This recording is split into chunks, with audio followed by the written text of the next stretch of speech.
इन तस्वीरों को देखने के बाद चीन के होश फाख्ता हो सकते हैं, क्योंकि ये भारत और भूटान के मिलन की तस्वीरें हैं।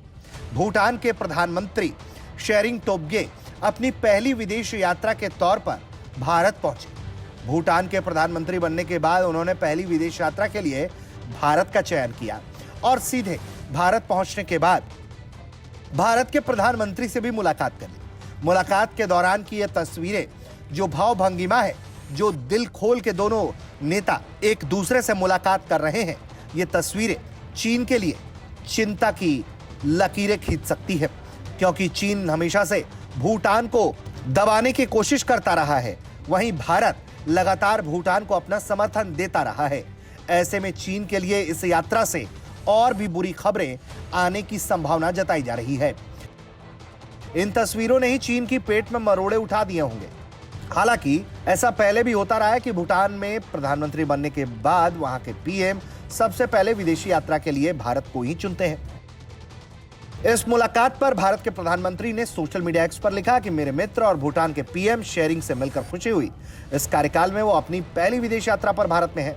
हमारी अनूठी और विशेष साझेदारी के विभिन्न पहलुओं पर सार्थक चर्चा हुई। वो भूटान के महामहिम राजा को उन्हें अगले सप्ताह भूटान यात्रा के लिए आमंत्रित करने के लिए हृदय से धन्यवाद जताते हैं। यानी कि जिस तरह से भारत और भूटान के बीच में रिश्ते बढ़ रहे हैं, उससे आने वाले दिनों में अच्छी खबरें सामने आ सकती हैं। वहीं जानकारी ये भी सामने आई है कि ऊर्जा दक्षता के क्षेत्र में सहयोग बढ़ाने पर भारत और भूटान के बीच एक एमओयू भी हो गया है।